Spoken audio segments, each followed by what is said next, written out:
The time is 9 p.m. Stay tuned for Suspense.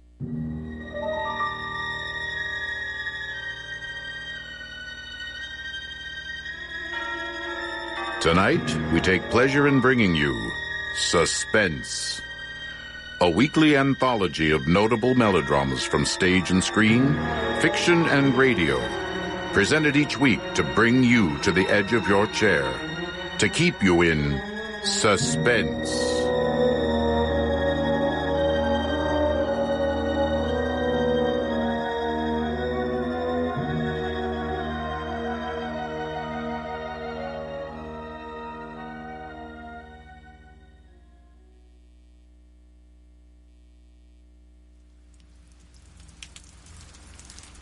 I'd been out of work for several months, and my savings were perilously near the vanishing point. Therefore, I was naturally elated when I received from John Carnby a favorable answer inviting me to present my qualifications in person. Carnby had advertised for a secretary and had specified his requirements fully and succinctly.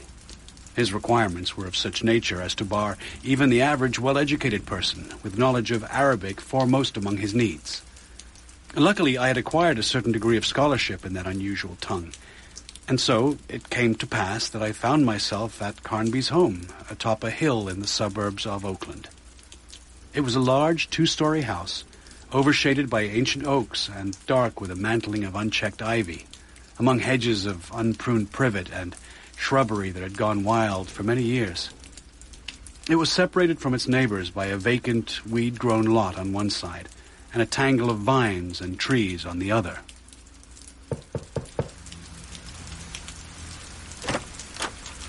Yes? Mr. Carnby, I'm Stephen Ogden.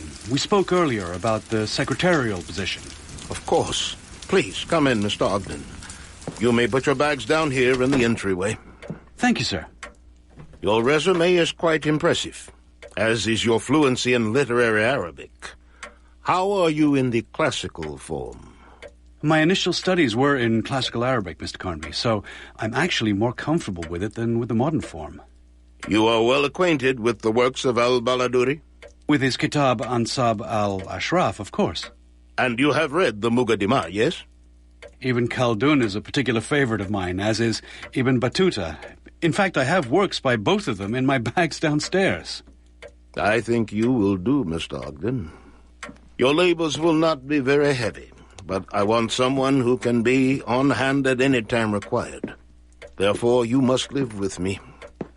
I can give you a comfortable room, and I guarantee that my cooking will not poison you. I often work at night, and I hope you will not find the irregular hours too disagreeable. That will be fine, Mr. Carnby. When shall I start? You will start immediately. This very afternoon, if possible. How about right now? I have my reference materials with me, should they be needed. That would be most acceptable. I shall be very glad to have you here, Mr. Ogden. I have been living entirely alone for some time, and I must confess that the solitude is beginning to pall upon me. Also, I have been retarded in my labors for lack of the proper help. My brother, Hellman, used to live with me and assist in my researches, but he has gone away on a long trip. This is my study. Good Lord. My apologies, sir. I imagine my study isn't quite what you were expecting. That would be quite an understatement, Mr. Carnby. I have made a life study of demonism and sorcery. It is a fascinating field, and one that is singularly neglected. Well, your study would be the envy of any medieval sorcerer. Archaic instruments, astrological charts, skeletons of various animals, artwork of a distinctly supernatural aspect, even magical symbols drawn on the floorboards. And this collection of books, it's immense. All manner of volumes on demonology, witch cults, and the black arts.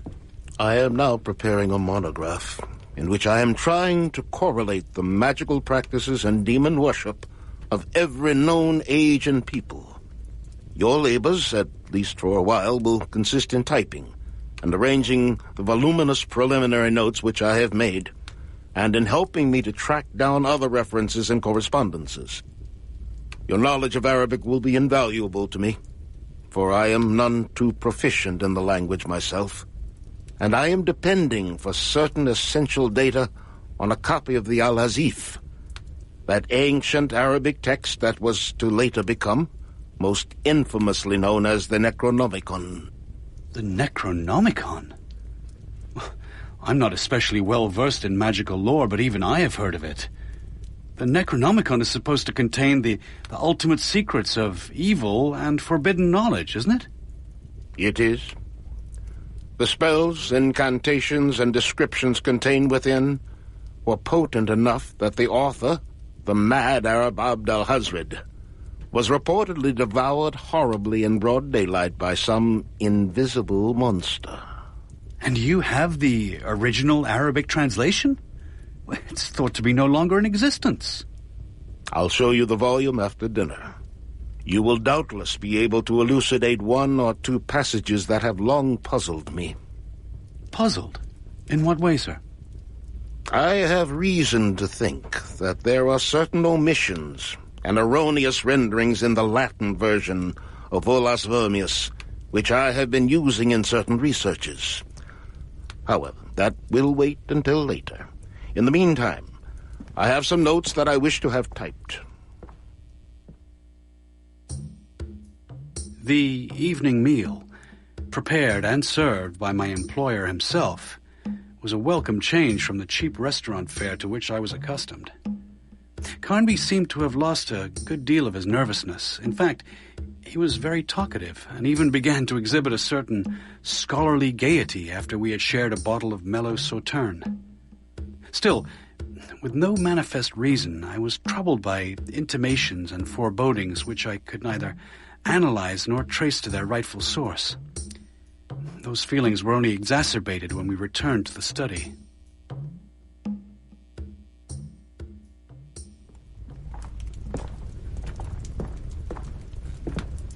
Please sit down while I fetch the Necronomicon.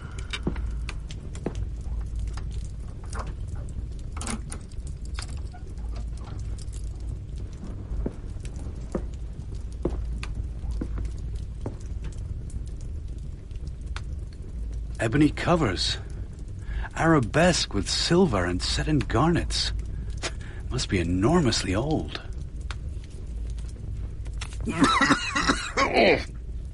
Indeed. But the stench that permeates these ancient pages is not due simply to age. It is the odor of physical decay. As if it had lain among corpses in some forgotten graveyard for centuries and had taken on the taint of disillusion. That may be a more accurate description than you realize. Here, tell me what you make of this. All right. It is verily known by few, but is nevertheless no less attestable fact that the will of a dead sorcerer hath power over his own body and can raise it up from the tomb to perform therewith whatever action was unfulfilled in life. Such resurrections are invariably for the doing of malevolent deeds and for the detriment of others. Most readily can the corpse be animated if all its members have remained intact. Yet there are cases in which the excelling will of the wizard hath reared up from death the sundered pieces of a body hewn in many fragments, and hath caused them to serve his end, either separately or in a temporary reunion. But in every instance, after the action hath been completed, the body doth lapse into its former state. What was that? The house is full of rats. I have never been able to get rid of them, despite all my efforts. Mr. Carnby, are you all right? You seem quite disturbed. I am very nervous. I have worked too hard lately, and this is the result. Even a little noise upsets me. Well, they seem to be retreating. For the moment. About the translation. That is a most remarkable passage. I was doubtful about its meaning, given my imperfect Arabic, and I have found that the passage is wholly omitted in the Latin version by Olaus Vermius. Thank you for your scholarly rendering. You have certainly cleared it up for me. Of course, Mr. Carnby. And now, I should like you to translate another passage. However, no need to read this one aloud. Just write it down, if you please. Well, it appears to be some sort of incantatory formula for the exorcism of the dead. It involves the use of rare Arabian spices and the proper intoning of the names of certain ghouls and demons. It is. And this, too, is not in the Vermius edition. Well, that should be it, then. Very good. Now, if you will examine this page. That evening was one of the strangest I have ever spent. As we sat for hour upon hour discussing renditions from that unhallowed volume, I came to know more and more definitely that my employer was mortally afraid of something, and that he dreaded being alone, and was keeping me with him on this account. Always he seemed to be listening with a painful, tortured expectation.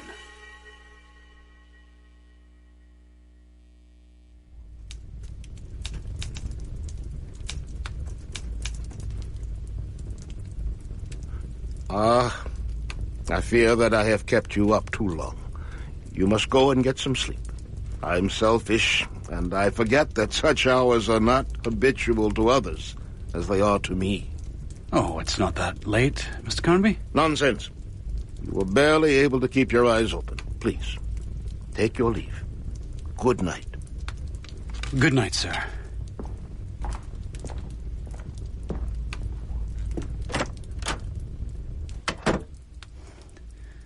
So dark in this hallway. I'd better watch my step. What was that? What the devil? Something's there. I can't tell what it is, but I know this much. It's much too pale to be a rat. And its form is not at all suggestive of any animal.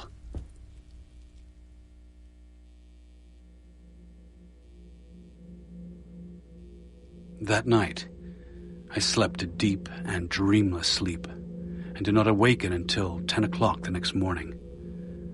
Wondering whether my employer had left me undisturbed through thoughtfulness or had not yet arisen himself, I dressed and went downstairs to find him waiting at the breakfast table. He was paler and more tremulous than ever, as if he had slept little and badly.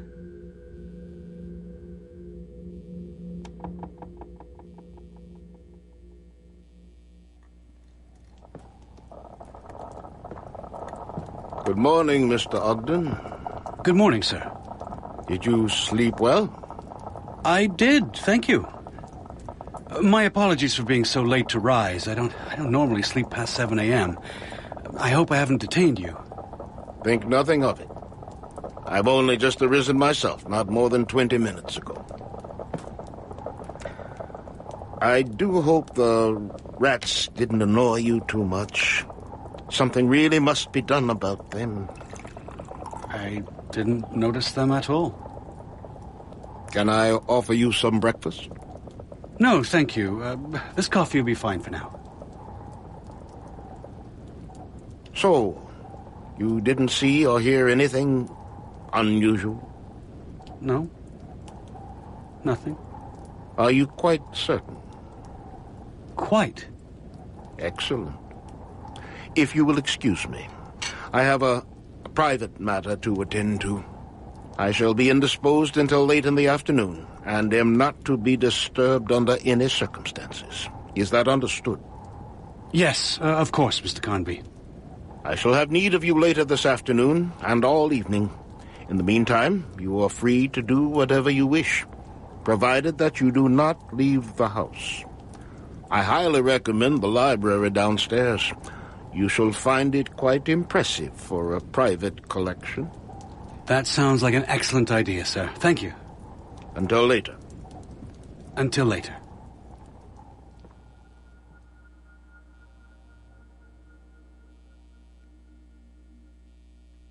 Just what Carnby was doing alone in that room for much of the day, I could not be certain. But more than once, I thought I heard that awesome formula that I had translated for Carnby being read in his sepulchral tones. Despite my best efforts to occupy myself in this well-appointed, albeit quite conventional library, horror-breeding hints and noisome intuitions invaded my brain. More and more, the atmosphere of the house enveloped me, stifled me with poisonous, miasmal mystery. So it was almost a relief when my employer summoned me to his study.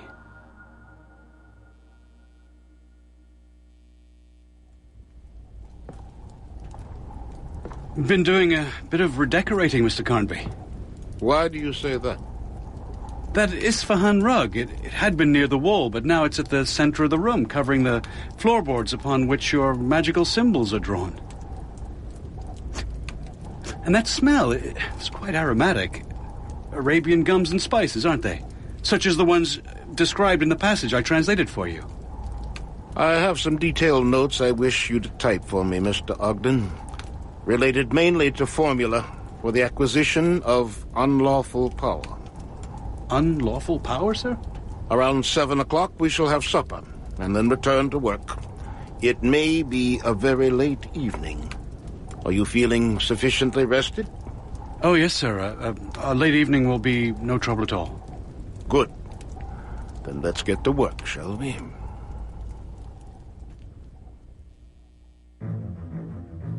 Evening came, and after our meal we returned again to the study. There was a tenseness in Carnby's manner now, as if he was eagerly awaiting the result of some unknown test. I went on with my work, but some of his emotion communicated itself to me, and ever and anon I caught myself in an attitude of strained listening.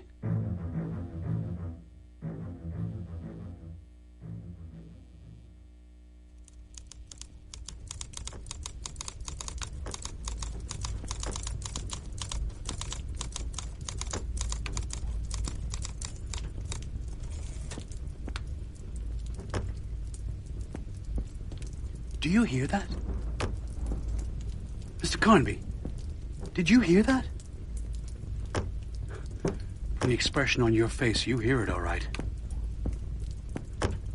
I hear it.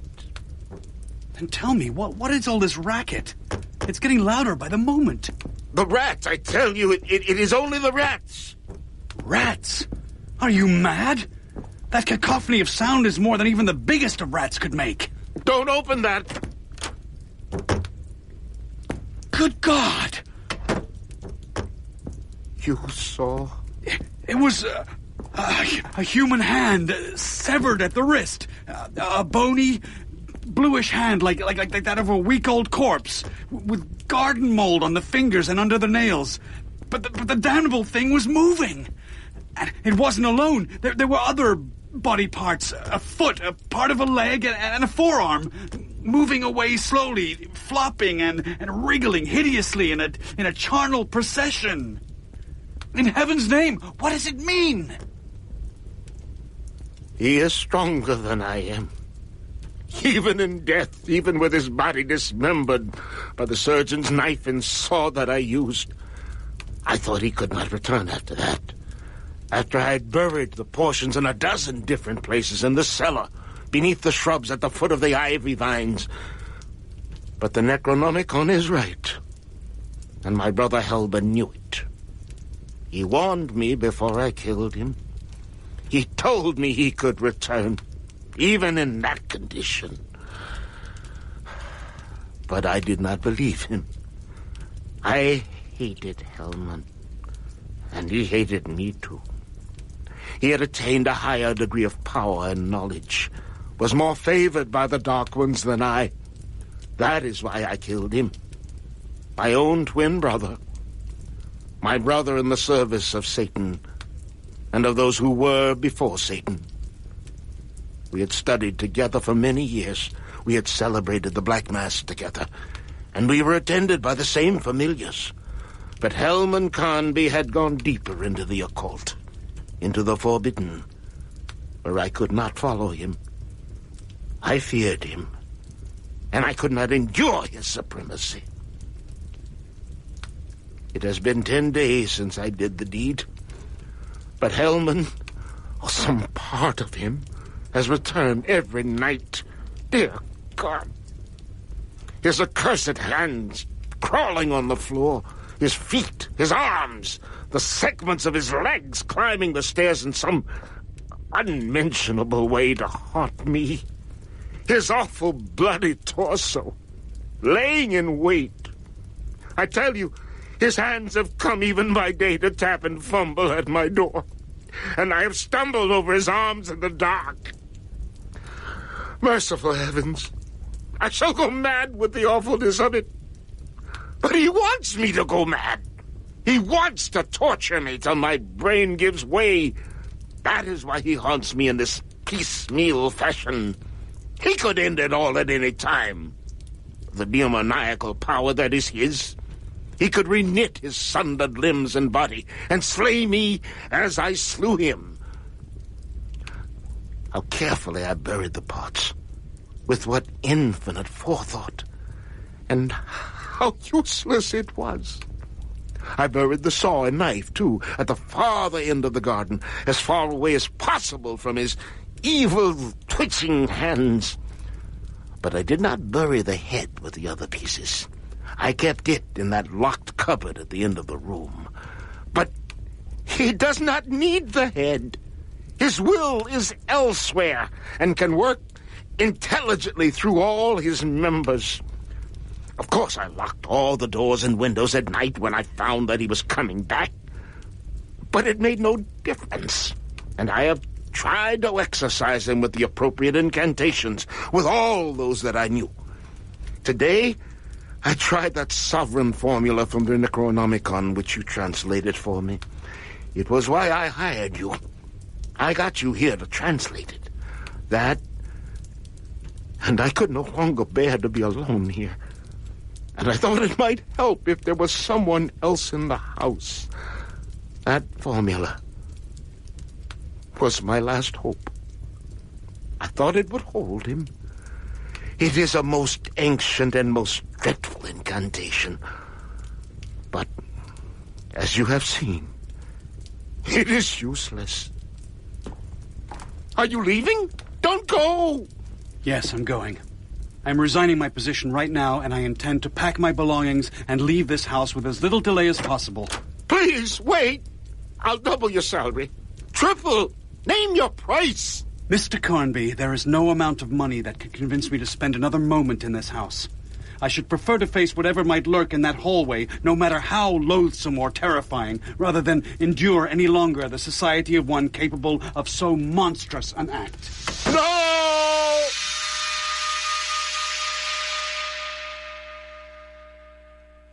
The hall was empty, but as I hastened to my room, I shuddered with repulsion at the memory of what I had just seen.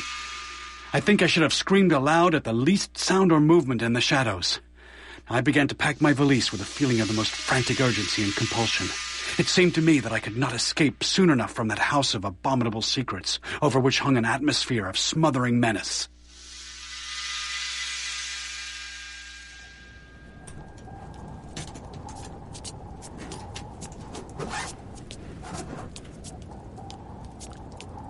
Those footsteps. Carnby locked himself in his study. And anyway, those aren't his footfalls. Dear God, no. It couldn't be. No! Stay back! I should do something. I must. But I cannot! I feel powerless to move! Heaven help me!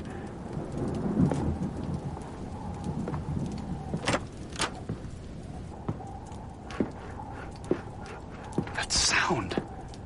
What is that sound? Dare I look? I must know. The study door shattered.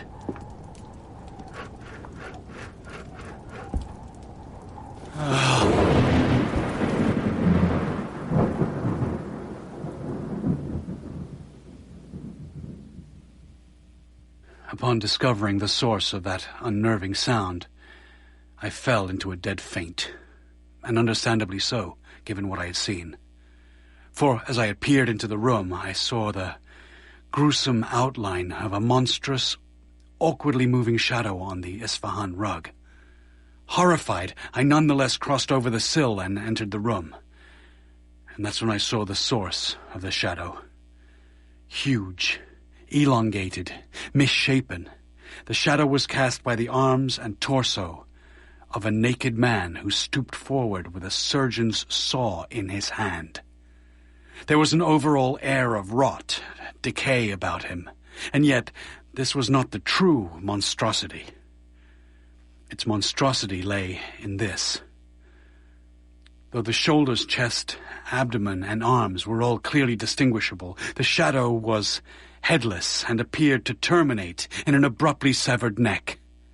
It was impossible, considering the relative position, for the head to have been concealed from sight through any manner of foreshortening. It simply was not there. As I regained consciousness, I imagined that nothing could be more dreadful. That imagining, however, proved to be horrifyingly wrong.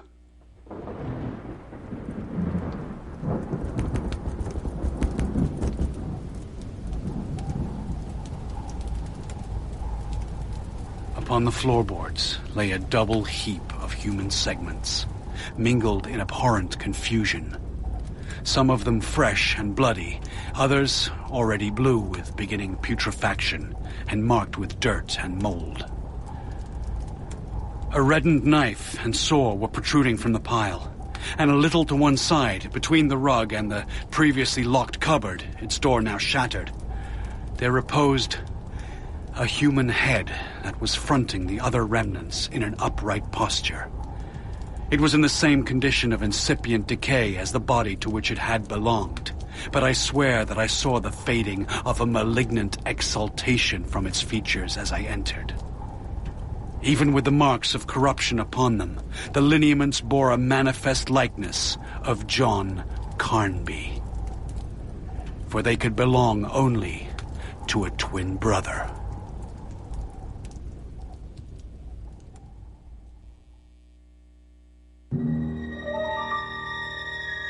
So ends The Return of the Sorcerer by John C. Alzadek and Dana Perry Hayes. Tonight's story of Suspense. Suspense is produced by Blue Hours Productions. Tonight's radio drama was adapted by John C. Alzadek and Dana Perry Hayes from the short story by Clark Ashton Smith. Tucker Smallwood was John Carnby, and Ron Botito was Stephen Ogden. I'm Daamen Krall. Next week at this time, tune in again for another study in Suspense.